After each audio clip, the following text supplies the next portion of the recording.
네, 신년을 맞이하면서 여러 명사들의 이야기를 듣습니다만 처칠의 이야기가 뜬 걸 보니까 위기라는 거죠. 다들 어렵다는 상황들입니다. 주식시장뿐만 아니라 대내외적으로 굉장히 어려운데요. 그래도 긴장감이 있지만 또 기대가 있는 게 새해입니다. 새해 첫 거래일인데요. 올해 시장에 대한 투자 계획 그림을 좀 그려보겠습니다. 존니의 부자학교 존니 대표님 오셨습니다. 어서 오십시오. 네, 안녕하세요. 네. 오늘은요, 2025년 한국 증시를 좀 바라보면서 주제 한번 보여주시면 지난해 우리가 정말로 미국 증시하고의 그런 디커플링 어려움이 있었고요. 그게 역대급 저평가라고 인식을 받고 있기 때문에요. 기회가 있을 것인가 이야기를 해보도록 하겠습니다. 올해 증시를 바라보면 여러 이슈들, 변수들이 지금 기다리고 대기를 하고 있는데요. 그 중에서 어떤 그 키워드들을 대표님은 좀 중요하게 여기세요? 여러 가지 긍정적인 거, 부정적인 거 다 있겠죠. 네. 이제 부정적이라고 그러면은 환율이 가장 걱정되는 부분이고, 네.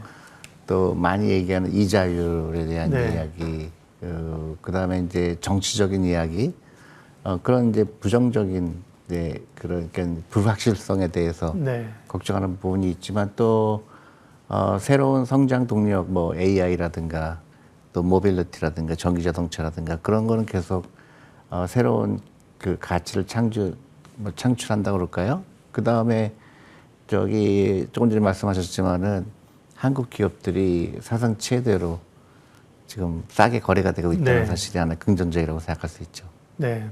그러니까 이렇게 가치 투자나 밸류를 보시는 분들에게는 사실은 좋은 때일 수 있는 거죠. 네. 벤저민 그레엄의 이야기가 이렇게 주가가 폭락하고 그럴 때를 정말 가치 투자자들은 하늘이 준 기회다 이렇게 표현을 한 단어도 제가 봤어요. 네. 네. 여러 변수들 말씀하셨는데요. 네. 하나씩 조금 구체적으로 살펴보면서 올해 이 대응 전략을 보겠습니다. 일단 트럼프 2.0이 당면한 가장 큰 글로벌한 정책적인 변화입니다. 1월 22일 날 트럼프 대통령이 취임을 하게 되는데요. 우리뿐만 아니라 전 세계가 다시 긴장을 하고 있지 않습니까? 그렇죠. 예. 세계 경제에 어떤 가져올 파장이나 특별히 예고한 관세의 영향들은 어떻게 해석해야 될까요? 다 가장 걱정하는 게 비슷하죠. 네. 그러니까 특히 이제 한국 같은 경우에는 수출 비중이 굉장히 높은 나라잖아요. 그러니까 가장 큰 영향을 받는 나라 중에 하나가 되지 않을까 그렇게 생각을 하죠. 근데 이제 중국이 가장 크게 걱정할 부분인 것 같고 또 한국도 비껴나가기 쉽지 않겠지만은 그렇지만 또 우리가 너무 과도하게 걱정하는 부분들이 이미 주식 가격에 이미 반영이 될 수도 있다는 생각을 하거든요. 그러니까 너무 과도하게 한국이 엄청나게 큰 일이 일어날 거라고는 생각하지 않고 또 하나는 미국도 그렇게 이제 트럼프 대통령이 나와서 관세를 높이겠다고 막 하지만 실제적으로 반도체나 이러한 미국이 정말로 필요한 것들에 대해서 인플레이션이 걱정 안 할 수가 없거든요. 그렇죠. 그러니까 그렇게 일방적으로 하는 거는 이제 트럼프식의 어떤 뭐라 그럴까요? 겁을 준다고 그럴까? 그런 부분도 있기 때문에, 슬기롭게 대처하면 될 것 같고, 또 장기적으로 봤을 때는, 그렇게 했을 경우에 한국 기업들의 그런, 경쟁력이라 그럴까요? 경쟁력을 키워갈 수 있는 기회가 되죠. 그런 외적인 예를 들어서 원가 절감을 위해서 회사들이 노력을 하다 보면 더, 경쟁력도 생기는 부분도 있으니까 무조건 트럼프 대통령이 나와서 우리나라 큰일 났구나 그렇게 생각하는 거는 너무 과도한 게 아닌가 생각이 들어요. 네. 투자는 기본적으로 불확실성과 대면하는 것이죠. 네. 그렇죠. 네. 그런 점에서 이런 것들을 대응해야지 그리 놀라거나 그죠? 네. 움츠러들 이유는 없는 거고요. 네. 다음에 이제 금리입니다. 아무래도 이제 아까도 이제 얘기하셨지만 금리 이자율은 돈의 값이고 사실은 자금이 어디로 움직이는가를 결정하는 중요한 요소지 않습니까? 근데 이제 지난해 미국 연준이 100bp 금리를 이제 내렸고요. 정상화시키는 국면인데 그 과정이 올해 좀 생각보다 더딜 수 있다는 게 시장에 부담을 주고 있습니다. 금리에 대한 예측할 수가 없긴 합니다만 대략 보시는 봄이라든지 시장 영향은 어떻게 보세요? 글쎄요, 금리를 예측하는 건 사실 말씀하신 대로 네. 굉장히 어려운 건데요. 근데 저희 한국도 비슷하게 글쎄요, 한 두 번 정도 내리지 않을까 싶어요. 2025년도. 근데 그렇게 급격하게 내리지는 쉽지 않을 거라는 생각을 합니다. 네. 그러면 근데 미국 같은 경우 사실은 뭐 경기는 좋지 않습니까? 예를 들어서 뭐 선제적이라는 지난해 금리 인하가 있었지만 정말 경기가 안 좋아서 금리를 막 내리는 것보다는 경기 상황이 괜찮아서 조금 더디게 슬로우하게 천천히 내리겠다는 건 또 나쁘지 않은 거잖아요. 그렇죠. 근데 이제 그런 거죠. 그 미국 주식시장이 굉장히 좋았잖아요. 네. 그러니까 좋을 때는 뭐 울고 싶은 사람 뺨 때린다고 그런 한번 그런 제일 좋은 시장은 막 한없이 올라가는 것보다 중간중간에 한 번씩 그 거품을 빼는, 그러니까 김을 빼는 게 중요하거든요. 그래서 그런 면에서 그 금리를 빨리 내리지 않는 거에 대해서 실망한 사람들이 많아서 잠시 주춤했잖아요. 네. 그렇지만 그게 그렇게 나쁘지 않다 이렇게 생각이 듭니다. 말씀하신 대로 금리가 너무 갑자기 내려가게 되면은 또 거기에 따른 부작용이 또 있죠, 당연히. 그러니까요. 네. 어쨌든 올해 뭐 연준과 또 트럼프의 어떤 그런 워낙 트럼프 대통령이 또 통화 정책에 관여를 하는 그런 스타일이니까 맞습니다. 예, 그렇지 예, 않다면 예. 경제적인 걸로 판단할 텐데 뭐 또 금리 뭐 내려라 뭐 말 안 들으면 네. 백악관에 부르고 자를 거야 이런 얘기 할 겁니다. 좀 긴장감은 있는 상태인데요. 네. 다음에 사실은 서두에도 말씀드릴 때 여러 변수 가운데 뭐가 가장 중요하다고 생각하세요 말씀하셨을 때 환율 얘기를 그 가운데 하나로 하셨고요. 특별히 우리 원화가 너무 약세로 지금 가파르게 진행이 돼가고 있는 상황입니다. 1,500원이 목전인데요. 환율 관련해서는 어떻게 이해를 하고 대응을 해야 될까요?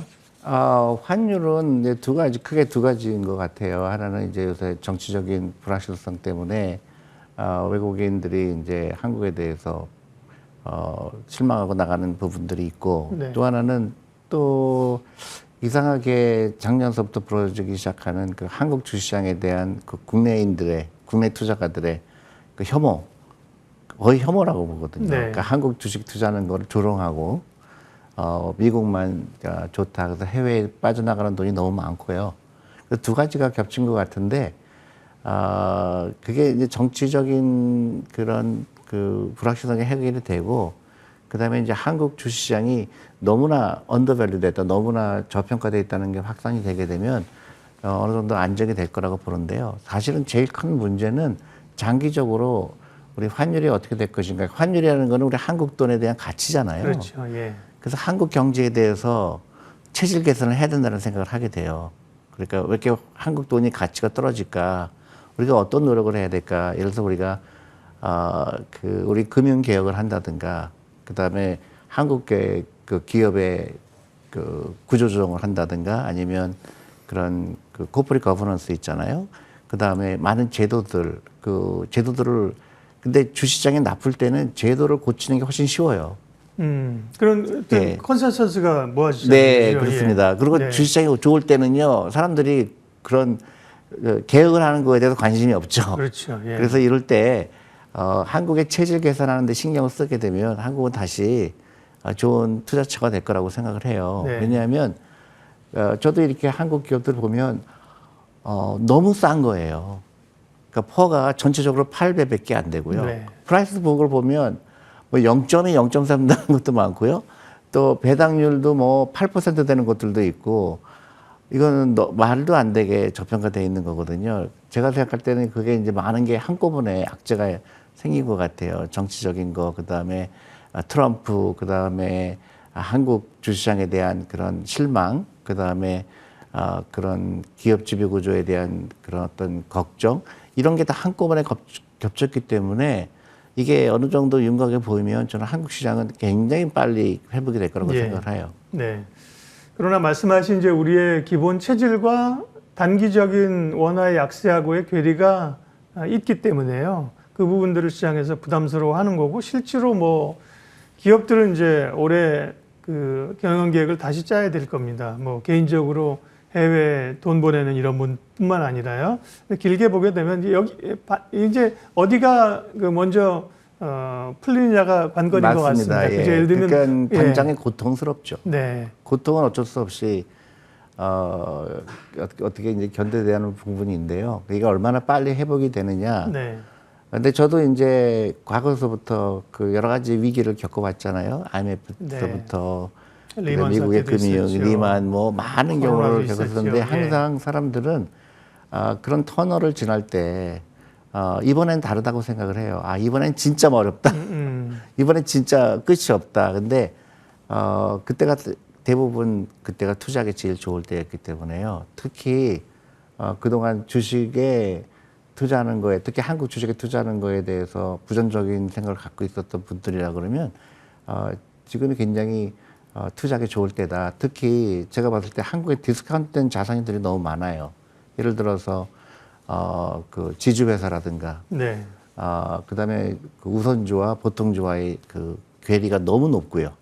그래서 우선주가 너무 그 배당도 많이 주고 하는데 싼 것들도 많고, 그래서 어떻게 보면 우리가 이때 어떤 주식이 정말 싸게 거래가 되고 있을까 찾는 노력을 하는 것도 필요하다고 봐요. 그러니까 부정적인 생각만 하시지 마시고, 네. 이때 내가 평소에 사고 싶었는데 보니까 50% 저기 마이너스가 된 거예요. 그때 관심을 갖는 게 중요하다고 생각합니다. 네.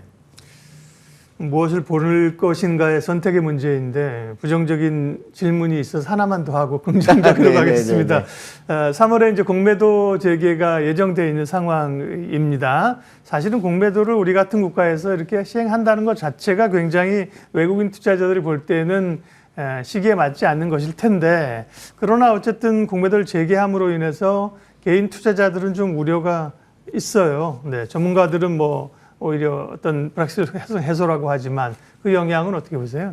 네. 공매도하고 네. 주식시장하고 상관이 없어요. 그래요? 예. 네, 우리가 오해하고 있는 부분들이 네. 많아요. 공매도에 있다고 해서 주식시장이 안 좋고 공매도가 없다고 해서 주식시장이 좋아지진 않습니다. 네. 네. 그러니까 그 영향은 적어도 매우 이제 심리적 단기적인 수급에 영향을 줄 수는 있으나 근본적인 이런 시스템에는 영향이 없다는 말씀인 거죠. 오히려 네. 시스템에 도움이 되죠. 네, 그러니까요. 왜냐하면 거래량이 늘어나게 되고요. 네.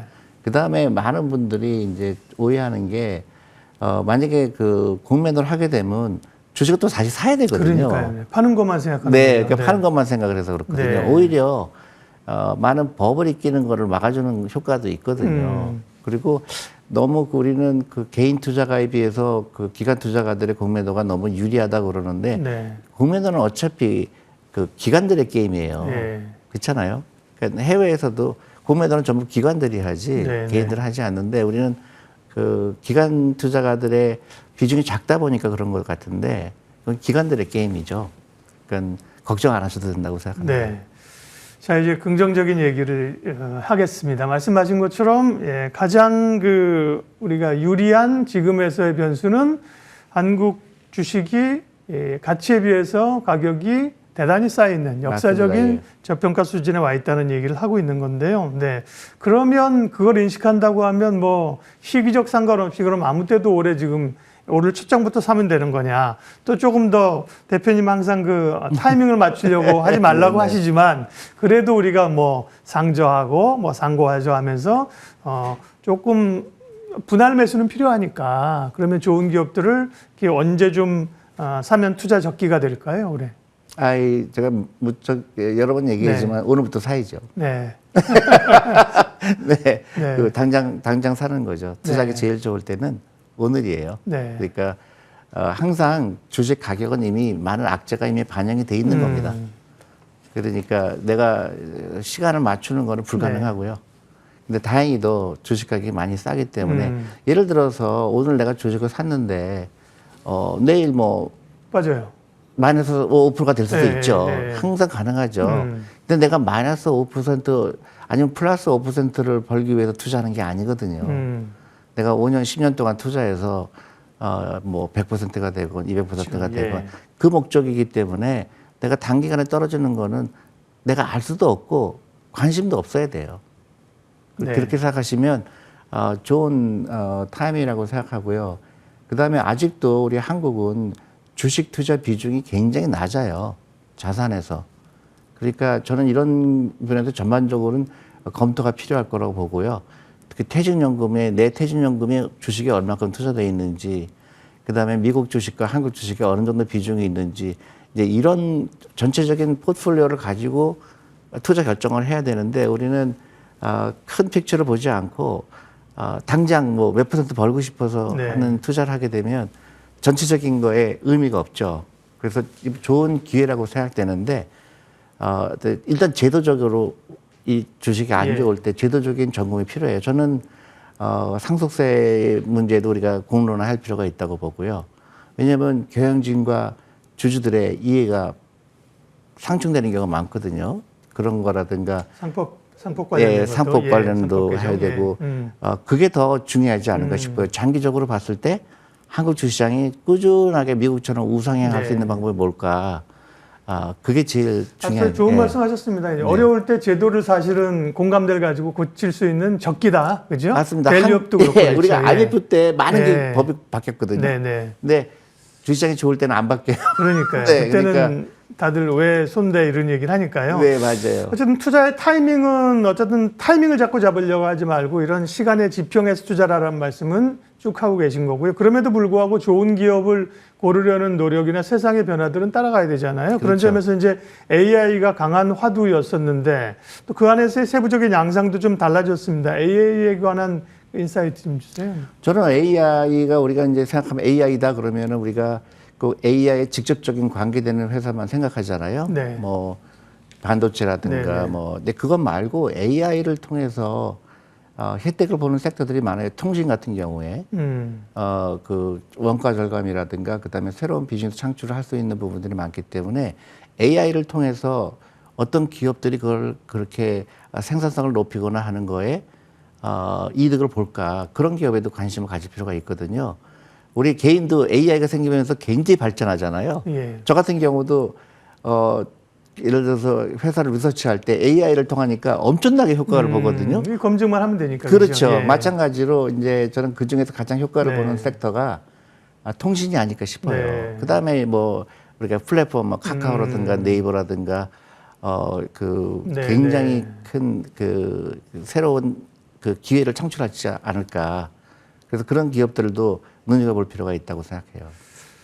반도체는 올해 혹은 이제 향후의 흐름이 어떨까요? 굉장히 그 엔비디아나 이런 그 AI 그 기업들에 비해서는 한국 반도체가 그 수혜를 받는 것 같다가 어려워졌거든요. 올해 흐름은 어떻게 될까요? 그러니까 뭐 여러 가지 SK나 삼성 얘기가 많잖아요. 네. 그러니까 HBM을 이제 그 하이닉스가 많이 생산하고 또 엔비디아에 납품을 하니까 근데 그 하이닉스만 봐더라도 그 밸류에이션 자체를 보면 외국의 기업들에 비해서 너무 싸요. 그래서 기회가 굉장히 많을 거라고 생각합니다. 단순히 네. 뭐 HBM을 하느냐 마느냐에 떠나서 그 한국 기업들 그러니까 삼성전자도 그렇고요. 또 하이닉스도 그렇고 아직도 너무 싸다 이렇게 생각이 듭니다. 네. 2025년 첫 거래일을 맞아서 조니 대표님과 여러 변수를 살펴봤는데요. 물론 다 못했지요. 할 얘기는 못했지만 네. 시간이 제한돼 있어서 쭉 얘기한 거를 좀 정리해서 올 한해 2025년은 이런 마음가짐으로 이렇게 투자하시는 게 좋겠습니다. 마무리 간단히 좀 해주십시오. 네. 네, 그리고 이제 저도 아까 말씀드렸지만 저도 많은 위기를 경험했거든요. 네. 환율도 뭐 그 2배가 되는 경우도 있었고.